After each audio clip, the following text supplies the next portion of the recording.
से बच्चों को नाश्ता देते हैं। और अभी बस हम किंडरगार्टन के लिए निकलने, और इसके किंडरगार्टन का वैसे तो 9 बजे तक टाइम होता है किंडरगार्टन का, लेकिन मैं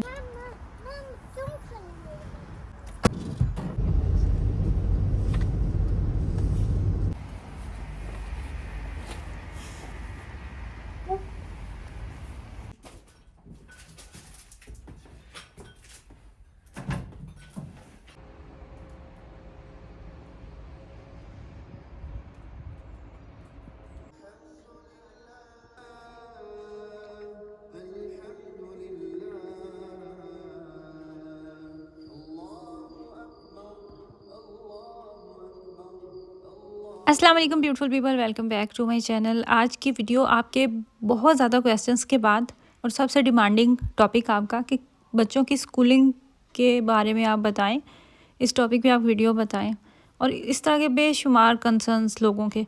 तो मैं आज की वीडियो में आप लोगों के साथ अपने एक्सपीरियंस के मुताबिक चीज़ें शेयर करूंगी जितनी मेरे पास नॉलेज है। किंडरगार्टन से लेके नॉर्मल जो मिडिल स्कूल होते हैं ना, वहाँ तक हम जाएंगे। अगर मैं आपको किंडरगार्टन की बात बताऊं तो किंडरगार्टन जो है वो कंपलसरी नहीं है। अगर आपके बच्चे किंडरगार्टन नहीं भी ना जा रहे तो बहुत ज़्यादा ऐसी फैमिलीज़ हैं जिनके बच्चे डायरेक्ट स्कूल में जाते हैं। किंडरगार्टन होता है यहाँ पे आप यूँ कह लें कि 3 साल से 6 साल की उम्र तक बच्चे जाते हैं किंडरगार्टन में। 6 साल का बच्चा जाता है पहली क्लास में डायरेक्ट स्कूल में। प्रेप नर्सरी बच्चों की किंडरगार्टन में ही कवर करवा दी जाती है। अगर आप चाहते हैं ना कि आपके बच्चे को किंडरगार्टन में जगह मिले ही मिले, तो 5 साल की उम्र में आपके बच्चे का राइट बनता है किंडरगार्टन जाना। वो जो आखिरी साल होता है ना, वो आप उसकी बेस पे कह सकते हैं, वरना यहाँ के किंडरगार्टन्स में जगह मिलना काफ़ी मुश्किल है। अगर आपको जगह मिल चुकी है तो ये किसी मौजज़े से कम नहीं है, क्योंकि कहीं पे भी आप पता करते हैं तो किंडरगार्टन हमेशा बिजी होते हैं। जो पेरेंट्स दोनों जॉब करते हैं, वर्किंग पेरेंट्स हैं, मदर लैंग्वेज सीख रही है, या आप उनको ये प्रूव कर दें कि हम कोई काम कर रहे हैं और इस टाइम पे हम घर में नहीं होते, तो फिर आपके बच्चों को वो जगह ज़रूर देते हैं। इसके अलावा बहुत सारे बच्चे किंडरगार्टन में ही जर्मन ज़बान सीख जाते हैं, बच्चों को पता भी नहीं चलता और वो जर्मन ज़बान सीख जाते हैं। आपके बच्चों को जर्मन ज़बान में बहुत ज़्यादा अबूर तभी हासिल हो सकता है जब आप घर में भी जर्मन में बात कर रहे हो। अगर मैं आपको अपने बड़े बेटे की बात बताऊं तो वो 3.5 साल का था जब हमने उसका किंडरगार्टन में एडमिशन करवा दिया था। लेकिन जब वो स्कूल में गया तो उस एरिया में ज़्यादा जर्मन थे, उसकी क्लास में ज़्यादा जर्मन बच्चे थे, तो उनकी निस्बत मेरे बेटे की जो जर्मन है ना वो बहुत कम थी। बहुत ज़्यादा उसके ऐसे लफ्ज़ थे जिनका उन्हें पता ही नहीं था, क्योंकि हम अपने घर में उर्दू बोलते थे और उर्दू ही बोलते हैं, और अभी तक भी हमारी प्रेफरेंस यही है। हमारे घर में हम बच्चों को डॉइच में बात नहीं करने देते। हालांकि बहुत ज़्यादा फैमिलीज़ हैं जो बच्चे आपस में बोल रहे होते हैं या फिर वो ख़ुद भी बात कर रहे होते हैं, सबका अपना अपना माइंडसेट होता है। लेकिन बच्चे जो हैं उनका माइंड अल्लाह ताला ने ऐसा बनाया होता है कि विदिन 2-3 मंथ्स वो बच्चे जर्मन ज़बान यूँ चुटकियों में पिक कर जाते हैं। तो ये चीज़ मैटर ही नहीं करती। मेरा बड़ा बेटा 3.5 साल की एज से किंडरगार्टन जाने लगा था और पूरा टाइम वो किंडरगार्टन रहा। 6 साल की उम्र में वो स्कूल गया। उसकी टीचर की तरफ से कहा गया कि इसकी जर्मन इतनी अच्छी नहीं है, लेकिन उसी बच्चे ने 2-3 महीने के अंदर अंदर यूँ जर्मन ज़बान पिक की कि वो माशाल्लाह से बहुत अच्छा है स्टडी। इस बात का अंदाज़ा आप यहीं से लगा लें कि अब मेरा वही बेटा माशाल्लाह से गिम्नाजियम में जा रहा है, और वो गिम्नाजियम का स्टूडेंट है, 7th क्लास का। इसके अलावा कुछ बच्चे ऐसे होते हैं जिन्हें बिल्कुल ज़बान नहीं आती। जो बच्चे बिल्कुल ज़ीरो होते हैं तो उनके बच्चों के लिए स्कूल की तरफ से ही अलहदा पीरियड का इंतज़ाम किया जाता है और बच्चों को वो ख़ुद ही ज़बान सिखा लेते हैं। अगर आपका बच्चा 2री या 3री क्लास का स्टूडेंट है और आप अभी जर्मनी मूव हो रहे हैं, तो आप बिल्कुल भी टेंशन नहीं लें। जब आपके बच्चे स्कूल जाना शुरू करते थे ना, तो यकीन करें कि आपसे ज़्यादा टीचर्स की, स्कूल वालों की सरदर्दी होती है कि हमने इस बच्चे को ज़बान सिखाना ही सिखाना है, और बच्चे बहुत जल्दी पिक कर जाते हैं। और ये मैं कहती हूँ कि सैकड़ों में मिसालें हैं ऐसी। आए दिन लोग आ रहे हैं, बच्चे स्कूल में जाते हैं और वो बच्चे जिनको बिल्कुल भी ज़बान नहीं आती होती, उन बच्चों को ज़बान सिखाते हैं और वो फिर गिम्नाजियम में चले जाते हैं। कोई 6 क्लास में जा रहा है, कोई 7 क्लास में जा रहा है। प्राइमरी स्कूल होता है यहाँ पे 4 तक, वहाँ पे सब बच्चे जा रहे होते हैं। 4 के बाद जो बच्चों का 3 और 4 के एग्ज़ाम होते हैं, उसके बाद फिर बच्चों को वो नोट्स देखते हैं, इनके कितने मार्क्स आए हैं, इनकी क्या पोजीशन रही है क्लास में, और ये बच्चा नेक्स्ट किस स्कूल में जाता है। तो उनकी स्टडी के बेस पे बच्चों को एक तरह से छांटी कर दिया जाता है कि ये वाले बच्चे रियाल में जाएंगे, ये वाले बच्चे गिज़ाम्ट में जाएंगे और ये वाले बच्चे गिम्नाजियम में जाएंगे। गिम्नाजियम में वो बच्चे जाते हैं जो बहुत ज़्यादा लाइक होते हैं, जो पढ़ सकते हैं। गिम्नाजियम की स्टडी बहुत टफ़ होती है और वो बच्चे जो गिम्नाजियम में चले जाते हैं लेकिन वहाँ पे जाके वो अच्छे नोट्स नहीं लेते, तो उन्हीं बच्चों को रियाल शूले में शिफ्ट कर दिया जाता है। और वो बच्चे जो कि रियाल शूले में चले जाते हैं, जो कि नॉर्मल एवरेज बच्चों के लिए है, या जो बिल्कुल ही एवरेज बच्चे हैं, वो गिज़ाम्ट शूले में जाते हैं, गिज़ाम्ट स्कूल में। ये थोड़ा सा आई नो कन्फ्यूजिंग है, लेकिन समझ आ जाती है टाइम के साथ। तो जो बच्चा सबसे लो स्कूल में चला जाता है ना, वहाँ पे भी अगर उसके नोट्स अच्छे हैं तो उस बच्चे को वहाँ से उठा के गिम्नाजियम में भी डाल सकते हैं। बच्चों के साथ ज़्यादती नहीं होती, मेरिट पे फैसले किए जाते हैं, कोई रेसिज्म नहीं है यहाँ पे, ऐसा कुछ भी सीन नहीं है। ना खाने पीने का कोई इशू है, वो मैंने आपको लास्ट वीडियो में बताया था कि खाने पीने का भी कोई इशू नहीं होता। यहाँ के स्कूल्स में हलाल आपको बहुत आसानी से मिल जाता है। मैं इस पर भी एक अलहदा से वीडियो बना सकती हूँ और इंशाल्लाह ताला मैं बनाऊँगी।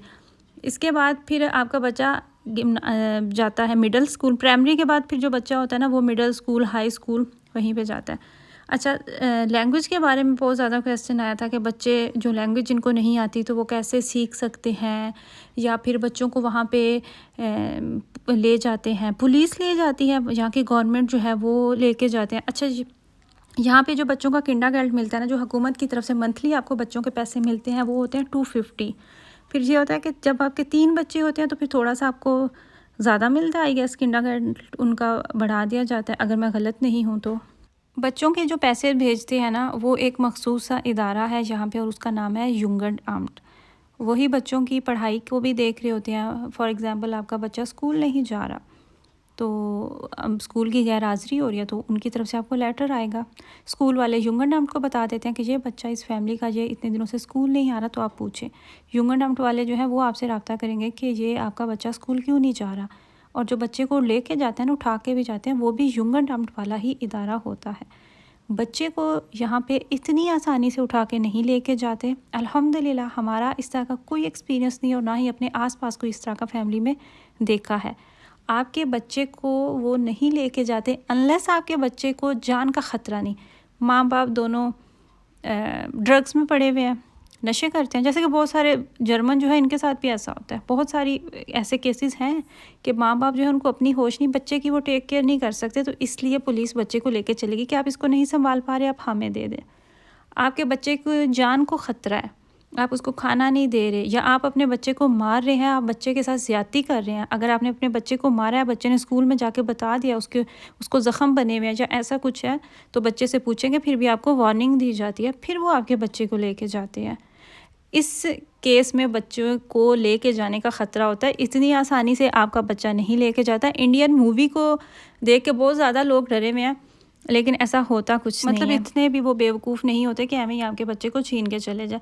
इसके अलावा कंप्लेन यहाँ पे वो तो हर यूरोप के मुल्क में ही करते हैं, अपना राइट समझते हैं। अगर आप अपने हमसायों को तंग कर रहे हैं तो वो आपकी कंप्लेन कर सकते हैं, लेकिन बिल्डिंग्स में जहाँ पे ज़्यादा घर मिलते हैं, तो वहाँ पे आपके जितने आसपास होते हैं ना आपके हमसाए, तो वो भी गैर मुल्की होते हैं, सबके ही बच्चे होते हैं, तो वो इस चीज़ को अंडरस्टैंड करते हैं। क्योंकि डॉयच लोग करते हैं, वो भी जो बड़े बुज़ुर्ग हैं, वो कंप्लेन करते हैं, और वो रहते हैं यहाँ के छोटे कस्बों में, देहातों में, वो बिल्डिंग्स में तो रहते नहीं हैं। तो इसीलिए कहते हैं ना कि अच्छे हमसाए होना भी अल्लाह ताला की नेमतों में से एक नेमत है। सबका अपना अपना माइंडसेट होता है, सबका अपना अपना नज़रिया है। मुझे बहुत ज़्यादा आप लोगों की तरफ से एप्रिसिएशन भी मिली, और थैंक यू सो मच कि आपने कहा कि मैं बहुत सारी पॉजिटिव चीज़ें आप लोगों के साथ शेयर करूँ, जबकि बहुत सारे लोग जो है ना वो नेगेटिव चीज़ें शेयर करते हैं।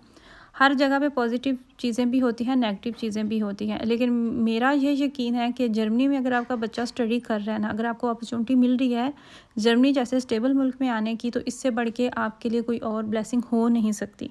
यहाँ पे बच्चों का तालीमी सिस्टम इतना अच्छा है, यहाँ का मेडिकल सिस्टम बहुत अच्छा है। आपके बच्चे को कोई हेल्थ का इशू है ना, तो आप मना भी करते रहेंगे ना, वो आपकी सुनेंगे नहीं। ये वाला जो मेरा बेटा अभी स्कूल से वापस आया, ये जब पैदा हुआ था तो इसको ना थोड़ा सा मसला था, अभी तक ये नहीं पैदा हुआ था, इसकी पैदाइश में कुछ दिन बाकी थे।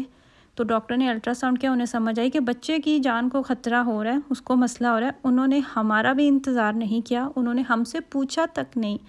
एमरजेंसी सिजेरियन हुआ था मेरा, लेकिन बाद में फिर उन्होंने कितने कोई मेरे ख्याल से 18 से 20 दिन मैं हॉस्पिटलाइज्ड रही थी। हमने उनकी मिन्नतें तरले की कि हमें जाने दें, घर जाने दें।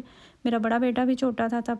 उन्होंने कहा सवाल ही नहीं पैदा होता, जब तक हम अपनी तरफ से तसल्ली नहीं कर लेंगे हम आपको नहीं जाने देंगे, क्योंकि ये बच्चे की ज़िंदगी का सवाल है। और मैं वो टाइम याद करती हूँ तो मैं कहती हूँ कि अल्लाह ताला का लाखों हज़ार शुक्र है कि मैं इतने अच्छे मुल्क में थी जहाँ पे आपकी जान की इतनी परवाह की जाती है। और जब ये मेरा बेटा पैदा हुआ था तो मेरे लिए अलहदा डॉक्टर्स थे, और बच्चे के जितने भी स्पेशलिस्ट डॉक्टर उनके पास थे ना, वो जिनको बुला सकते थे, उन 2-3 डॉक्टर थे ऐसे जो कि सिर्फ इसलिए थे कि बच्चा जब दुनिया में आएगा हम उसकी कंडीशन देखेंगे, हमें खुदा ना खास्ता कोई सर्जरी ना करनी पड़ जाए। अब मैं ये इतनी प्राइवेट बात आप लोगों से सिर्फ़ और सिर्फ इसीलिए शेयर कर रही हूँ कि आपको बताने के लिए कि यहाँ का मेडिकल सिस्टम कितना अच्छा है। बहुत सारे लोग इस चीज़ के वो हैं ख़िलाफ़, नेगेटिव बातें भी करते हैं।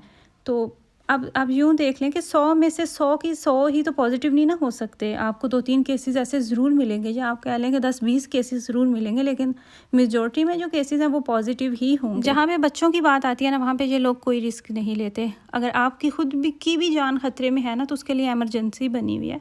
आप वहाँ पे जाते हैं, आपकी हेल्थ में कोई इस तरह का उन्हें मसला नज़र आता है तो फ़ौरन आपको भी ट्रीट किया जाता है। आई होप कि आपको मेरी वीडियो अच्छी लगी हो। अपनी फैमिली का ख्याल रखिएगा और मुझे मेरी फैमिली को दुआओं में ज़रूर याद रखिएगा। अल्लाह हाफ़िज़।